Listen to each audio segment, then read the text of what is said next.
Cuando nació la palabra idiota no era ni un insulto ni una enfermedad. Idiotes, en la antigua Grecia, era aquel que por su ignorancia no tenía ni voz ni voto en los asuntos públicos y solo se ocupaba de su vida privada. Parece que sus acepciones peyorativa y psiquiátrica fueron casi a la par, así como su controversia. Y si algo es controvertido, qué mejor que hablarlo con Jorge de los Santos. Bienvenido, Jorge. Buenos días, Monse. ¿De qué idiotez hablamos hoy? O mejor dicho, ¿de qué tipo de idiotez? Vamos a hablar, yo creo, básicamente de la que más circula en nuestros días, que es precisamente esa que tú remites al principio. No un diagnóstico clínico ni despectivo, como luego pues hizo la psiquiatría y eso, ¿no? Sino del idios, del concepto del término griego de idios, es decir, del que se ocupaba de lo particular, de lo personal, de lo mío. Y entonces, en este sentido, no tenía otra escala, o sea, su fundamento y su guía era su propio interés y el maximizar el beneficio continuamente. En este sentido, es decir, ¿era alguien que no se quería involucrar o era alguien que tampoco podía hacerlo? Lo de la ignorancia, yo creo que eso es posterior, digamos, la clínica, o sea, el asociarlo a una falta de capacidades, a una falta de habilidades. Normalmente el idiota de nuestros tiempos no es una persona que tenga, ni en Grecia tampoco, no es una persona que tenga una deficiencia cognitiva. O sea, normalmente en nuestro tiempo además son muy hábiles los idiotas para precisamente eso, o sea, para conseguir, digamos, la autopromoción, el beneficio máximo, siempre que se digamos, circunscriba a lo suyo propio, que es lo característico. De Grecia a hoy, sí. ¿Cómo ha evolucionado? ¿Qué tipo de idiotez o de idiota tenemos hoy en día? ¿O somos? O somos, sí. Básicamente en nuestros tiempos es eso. O sea, es el tipo, es la persona que tiene como único fundamento y única guía, o sea, como único sustento, su propio interés, su propio beneficio. O sea, lo mío, o sea, lo privado, lo propio. Eso genera, en fin, entre las caracterizaciones, dos, digamos, como muy concretas. O sea, en primer lugar, el que es intrascendible. O sea, no hay nada que le trascienda. En su escala axiológica, lo que está por encima de todo es él mismo y su interés, y todo lo demás es secundario, ¿no? En la cadena trófica, eso se come a todo lo demás. Aquello de Kant, del cielo estrellado sobre mí y el orden moral, a él le importa tres puñetas, salvo que sea para su propio uso personal, ¿no? Yo te diría que esa es una primera característica, o sea, que no le trasciende nada por encima de él. Y una segunda característica, ya muy relacionada con la definición clásica que tú has hecho, es que su kriptonita, o sea, su enemigo natural es lo público. O sea, es alguien que detesta lo público, que cuando se inserta en lo público no va a generar nada interesante. Cuando se inserta en lo público es simplemente para seguir promocionando su propio interés, su propio beneficio y el propio cálculo maximizado de su beneficio, ¿no? O sea que casi mejor que se quede en lo privado, ¿no? Sí, sí, pero hay muchísimos insertados en lo público, porque lo público pues da...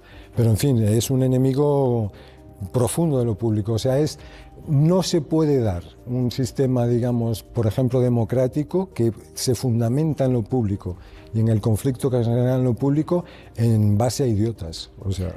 No se puede dar. ¿Dirías que hay una plaga actualmente? Porque te veo como... Sí, yo, Monse, más que una plaga, además yo creo que es un tema serio, o sea, más que una plaga, la idiotez está definiendo nuestro progreso y nuestro destino. O sea, progresamos en base a ser idiotas y nuestro destino es la propia idiotez. O sea, y más que una plaga yo te diría que hay una circunstancia sistémica, no sistemática, en el sentido de decir es que, coño, hay muchos, es que se cuantifican los idiotas, no, es que viene imbricado, viene en la propia estructura, digamos, del concepto del mundo que tenemos, de la visión del mundo que tenemos, hay que ser un idiota. O sea, tú si quieres prosperar, tienes que ser un idiota, o sea, tienes que acogerte a esos perfiles idiotas, a esas estructuras idiotas, megalómanas, narcisistas, psicopáticas, a esas formas de manifestarlas como son el fanatismo o el victimismo, ¿no? O sea, es verdaderamente estructural, o sea, no se puede dar un tipo de vida, un tipo de concepción del mundo sin la participación activa del idiota como sujeto que se conforma como idiota, que se relaciona como idiota y que tiene ideas idiotas, ¿no? veo que nos auguras un buen futuro. ¿Solo le pasa al individuo? No, Montse, yo creo que no. O sea, hay causas idiotas, hay argumentaciones idiotas, hay discursos idiotas, hay sentencias idiotas, hay políticas idiotas. Porque esa es otra característica del idiota. La idiotez lo empapa todo. O sea, tú puedes como idiota afiliarte a una causa extraordinariamente noble que al fin lo que vas a convertir es una idiotez, porque esa causa se va a convertir nuevamente en lo privado, en lo propio tuyo, en lo que a ti te interesa, ¿no? Inmediatamente la vas a desarticular. Por lo tanto, no solo hay individuos, hay lo que decíamos. Hablando de, ya sé que no estamos en la acepción de insulto, pero evidentemente sí le ves una parte peyorativa. Sí, sin duda, sí, hay una parte peyorativa, sí.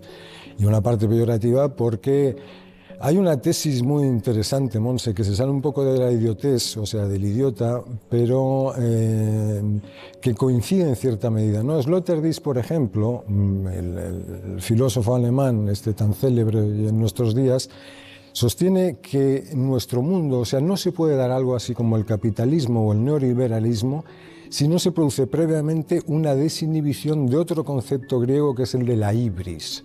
O sea, la hybris era lo que los griegos lo despreciaban mucho, lo castigaban mucho, era el no tener límite. O sea, el creerse que uno estaba emparentado con los dioses, que podía hacer lo que podían hacer los dioses, o sea, que era infalible, que no se circunscribía al humano, ¿no? Entonces, claro, Sloterdijk, por ejemplo, explica, sin hacer ninguna valoración tampoco especialmente moral sobre el tema, que, por ejemplo, una figura como la de Colón, la de Cristóbal Colón, o sea, un tío que se mete en un esquife, que se va no sabe dónde, no sabe durante cuánto tiempo y a costa de cuántos muertos, es un tío que tiene la hibris desinhibida, o sea, está desbridado, ¿no? O sea, y es un poco, se tiene que producir esa circunstancia. Luego vienen otros autores, franceses especialmente, que entienden esa hibris como una locura, o sea, que así lo concebían los griegos. O sea, existía ese adagio clásico griego que decía, cuando los dioses quieren destruir a alguien, primero lo enloquecen. O sea,